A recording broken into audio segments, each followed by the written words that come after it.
महाराज जी, आप हर एक प्रश्न का उत्तर काम, क्रोध, लोभ, मोह, जिसका भी उत्तर होता है नाम जप का, क्योंकि बिना नाम जप के पावर नहीं है। महाराज जी कोई ऐसा उपाय नहीं है कि बाहर बता दें, कहीं दीपक चढ़ा दें या कहीं? ये सब नौटंकी है। अगर ऐसा हो तो 10-20 टीन घी लेकर के जला दो और हमें बताओ तुम्हें लाभ मिल जाए तो। कुछ नहीं होने वाला। बिना अंदर के तुमने पाप किया है, अंदर के चिंतन से। ध्यान दीजिए, अंदर आपने कामना की और शरीर से आपके पाप हुआ। अब अंदर कैसे ठीक होगा? अंदर नाम जब ठीक करेगा। सांप बैठा है बिल के अंदर, ऊपर सैकड़ों लाठी जमा दो, उसको कोई फर्क पड़ेगा क्या? बिल के अंदर घुस के मारा जाए तब वो मरेगा। तो इस शरीर रूपी बिल के अंदर बैठा हुआ पाप है, उस पाप को मारने के लिए नाम जपना अत्यंत आवश्यक है। गंगा पाप नष्ट कर सकते, लेकिन पाप की प्रवृत्ति भजन नष्ट करेगा।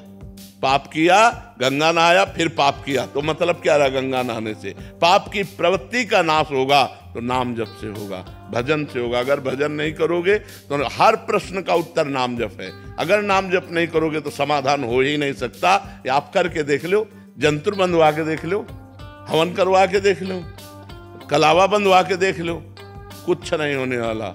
राम राम राम, राधा राधा राधा, सब बात पर जी वो अच्छा लगता है कि दूसरे जैसे पंडित जी कर लें ठीक रहेगा, बट हमें कुछ ना करना पड़े। तुम करो पाप और पंडित जी करे जब, तो तुम्हारा कल्याण हो जाएगा। ऐसे हो जाएगा? नहीं, ऐसा कदापि नहीं हो सकता, कदापि नहीं हो सकता। जी बाहरी इससे मतलब उतना इफेक्ट नहीं पड़ेगा? बिल्कुल असर नहीं पड़ेगा। हम कह रहे हैं, देखो खास बात समझिए। स्वप्न में एक आदमी समुद्र में डूब रहा है। अब वो कह रहा बचाओ, आवाज बाहर जोर से निकली, मैं समुद्र में डूब रहा हूं, बचाओ। अब हम लोग सैकड़ों तैराक उसके सामने एकत्रित कर दें, नौकाएं एकत्रित कर दें, क्या वो बच सकता है? एक उपाय केवल है, जगा दो उसे। समझ रहे हो ना? उसे जगा दो। अब एक बूंद पानी नहीं, जब वो समुद्र में डूब रहा था। ऐसे ही ये जगत माया प्रपंच है। जब तक ज्ञान नहीं होगा, जब तक भजन नहीं होगा, जैसे उसका एक ही उपाय केवल जगा देना है। आप सैकड़ों तैराक एकत्रित कर लो, बचा नहीं सकते उसको। नौका, जल जहाज नहीं बचा सकते। क्यों? वो स्वप्न में डूब रहा है। उसको जगा दो, बस उसका स्वप्न टूट जाए, वो जग गया, अब वो बच जाएगा। जो सपने सिर काटे कोई, बिन जागे दुख दूर न होई। ऐसे ही जब तक आपको ज्ञान नहीं होगा तब तक आप रोते रहोगे इस जगत के मोह में, राग में, काम में, क्रोध में, लोभ में।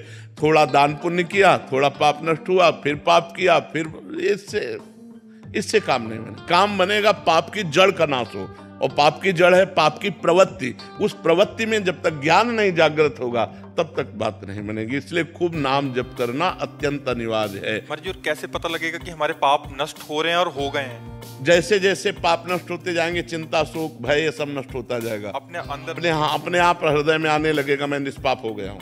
अपने आप हृदय में आने लगेगा मेरे पाप कम हो रहे हैं। अपने आप अनुभव में आएगा। जैसे जैसे भजन बढ़ता चला जाएगा, भगवान प्रिय लगने लगे, धर्म प्रिय लगने लगे, गंदे आचरणों से घृणा होने लगे। ये है पवित्रता का लक्षण। पापी पुरुष के हृदय की स्थिति क्या होती है? हर समय वो चिंता, डिप्रेशन, शोक में रहता है।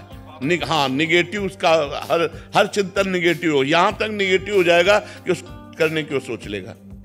अब उसको कल्पों तक भटकना पड़ेगा। अरे मनुष्य जन्म मिला है समस्या का समाधान करने के लिए, ना कि समस्या बढ़ाने के लिए। क्या समस्या बढ़ाना है, ना कि समस्या मिटाना है।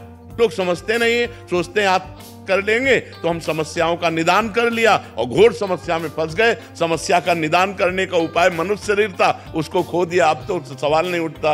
83,99,999 योनियों में एक भी योनि ऐसी नहीं है जिसमें आप भजन करके भगवान को प्राप्त कर लें। 84 लाख योनि की पूर्ति मनुष्य शरीर से होती है। इसी मनुष्य शरीर से भजन करके हम अपना कल्याण कर सकते हैं। समस्त समस्याओं का निदान भजन है। अगर भजन नहीं तो कुछ नहीं है।